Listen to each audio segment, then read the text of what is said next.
caller in Bukanda, subong at 2021. We have Steve. Mabuhay, Steve! Hello, Papa. Mabuhay. Ayan.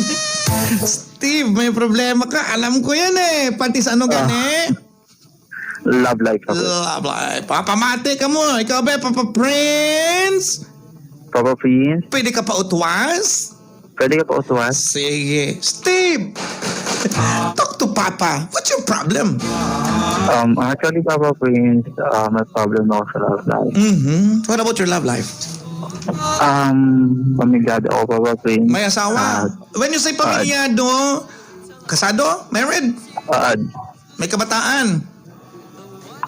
Okay, insakto lang yung tawagan mo. Tapos? Due to sa, Papa Prince, hindi healthy nga relationship to wife. So, nakita attention sa iba. Ay, naku, wag mo sabihing hindi healthy kasi ano lang yun eh. Justification lang yun eh. So, to make the long story short, may araw side chick, may uyab.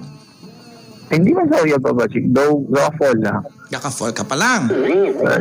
Nalabot mo na ang lapa? Wala pa, Papa Matres? Prince. Wala pa malabot ang matres? Biskan Papa Prince nga hindi healthy relationship naman with my wife. Ano lang, Papa Prince, stick to be loyal. Hindi man sa... But you have to fix it. Kumbaga, that's the dangerous eh. Amo nang pinakadelikado, Steve, eh. When you turn your attention to someone else, well, in fact, you have to repair what is wrong with the relationship. Diba? Bakit ano ba? Ganun ba yung ganun ba yung kalalim? When you say hindi healthy, anong ibig sabihin ng hindi healthy? Away. Ilang taon na kayong married? 1 year. 1 year pa lang. 1 year pa lang. Okay naman ang, you know what, ang away-away, sa totoo lang, it only shows, this is just my personal opinion, Steve, this is just my own personal opinion. It only shows that the relationship is healthy. You know why? Because there is check and balance. Kung gaaway ka mo sa imong asawa, away lang, sunggod lang, wala bulaganay. Kaya man nga, ang away, you cannot consider it all the time nga hindi siya healthy. You cannot consider it all the time nga toxic. Kaya man nga, it preserves the relationship. Kumbaga, amo niyang mga preservatives ang isa ka relasyon. Now, dili na ta sa punto. Do not justify your act. Magabal si Papa Prince nga, do not justify your act. Kung matinunto ka ginaya. Gets mo? Kung minalayagan ka na nga babae, if you're attracted to someone else right now, not because kay unhealthy ang inyong relationship. It's because you are into temptation. Gets mo? Siguro ba, Papa Prince, that time nga, hanggang doon, naluyag man. Oo. Doon ang tension doon na baling. Yun. Attention mo na baling, no? But talaga, sa siling ko gani, kung magtinunto ka ginman nunoy, ari, totoo na niyang advice ng Papa Prince, talking to experience,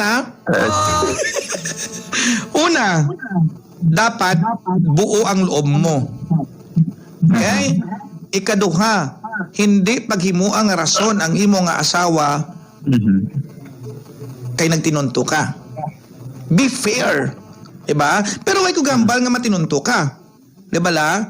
Pero hindi taman ka mapunggan. I cannot stop you from doing it. You think Papa Prince could stop you from doing it? No. But, iplastar anay. Whatever that is happening to you right now, kung ano man nagkakatabo sa imo subong, attracted ka ni sa babae, tapos ang babae nga ni, balaan niya nga may asawa ka, attracted man siya sa imo, kumbaga game man sa, iplastar anay kung ano man da ang hindi nyo pag-insindihan sa imong asawa. Gets mo? Because amo na yung punto pag ni Papa Prince, your guilt, your conscience, your guilt will be the one to guide you. It's not me. Hindi ako ang mapugong sa imo. Ang imo ang konsensya. Gets mo? Kung makayo mo na niyang imong nga problema sa imong asawa, amo na lang namian sa akong mamati si Attorney Sheila Ulid. Kay man nga, ma-picture out siya kuning. Mambag ka nga inugay, ako da bro, di ba, Attorney? Attorney Sheila, inugay, ako da daw, tapaka nakalala, Papa Prince. Pero, inabala nga, kayuhan na yung inyong relasyon sa imong asawa, hindi pag imo ang rason. Try to revive the relationship. Try to rekindle the relationship. Kayuhan na Antes ka magtinunto. Kay man nga ang konsensya mo nang mapugong sa imo. Hindi ako. Wala pa man Papa Prince. Hasta pa man sa duga fall pa man Papa Prince. That's why pa man sa punto nga magubagid ang pamilya. That's why kung baga U-turn ka na lang. U-turn ka anay. Pero gets mo ang point ko? Gets ko Papa Prince. Set aside mo na yung babae. Ang babae nga na ara lang na iya. Ara lang na iya.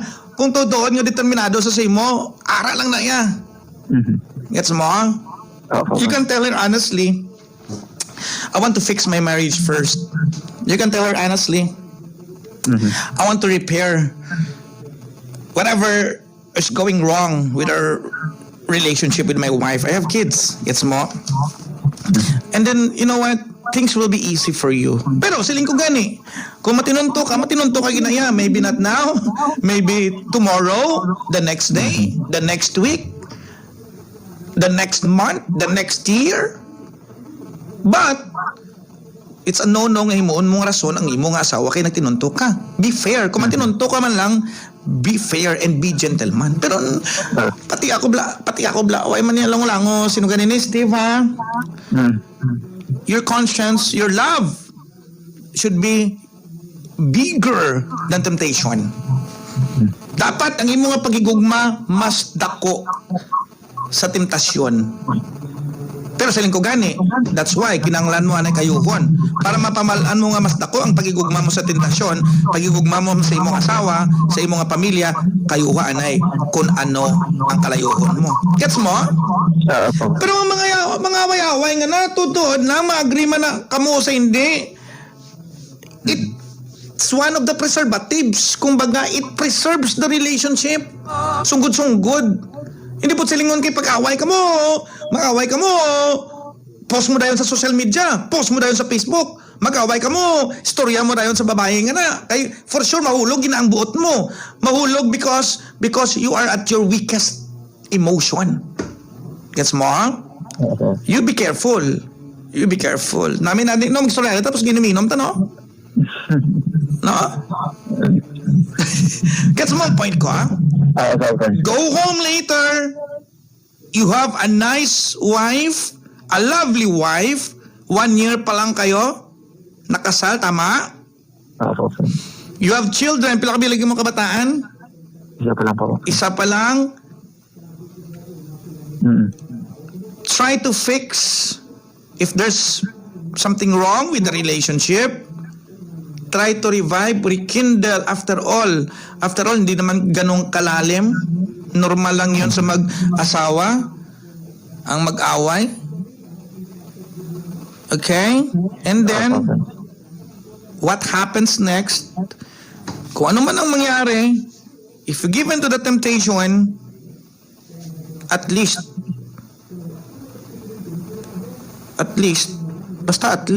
mo lang na, malabot ang matris. Pero good luck ha, follow up mo ako, update mo ko ha. Guwapo ka siguro. I guess, amo nang delikado subong. Especially, hindi seryoso ha. Seryosong istoryana ito ha, before we end up our conversation.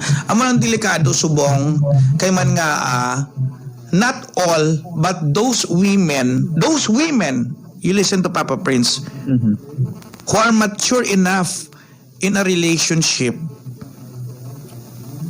is easily attracted to men who knows how and responsible sa isa ka relasyon. Amo na vulnerable kita.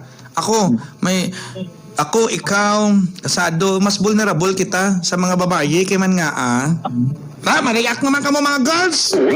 Mas vulnerable kita nga sa mga babae. It's because, especially kung mature nga babae, mas pilion nila ang lalaki nga responsable na pag-abot sa relationship. Kita mo to? Ang nag-viral to? Ang nag-viral to nga lalaki, to nga sad boy, pakboy, to nga grabe tinikal to sa Facebook, to nga labot, pusod, to nga batteries to, insakto man sila mag-amutay to sa lodging house to. Gets mo? Te, tanawabla how stupid it is. Tanawabla ano ka stupid. Te, lesson learned na. Mabal ka, ay, hindi gali ko na mag-settle sa, hindi gali ko mag-nobyos ang amo ni, pakboy ni nga, sad boy ni kay, hindi pa mature. Diba? Balaan mo siling isang migo ko nga sagad man mang babae, ang tutuod niya ang lalaki, hindi niya kiss and tell, wala niya ginasugid-sugid kung ano da ang mga nagkalatabo sa iya, kung sino da mga uyab nga ginbiyahe. Gets mo? Ay, naku ko. I hope you understand what I mean. Yeah, okay? I understand, Papa Prince. Follow up mo na lang ako if ever. Ha, tawagan mo na lang Thank you for the ako. conversation, Papa Prince. Ay, thank you. Thank you, man, as well. God bless you, kuya. Thank you, sir. Bye-bye. Isa na naman po, mga kapuso. Isa na naman pong nilalang. Ang naintuan ni Papa Prince.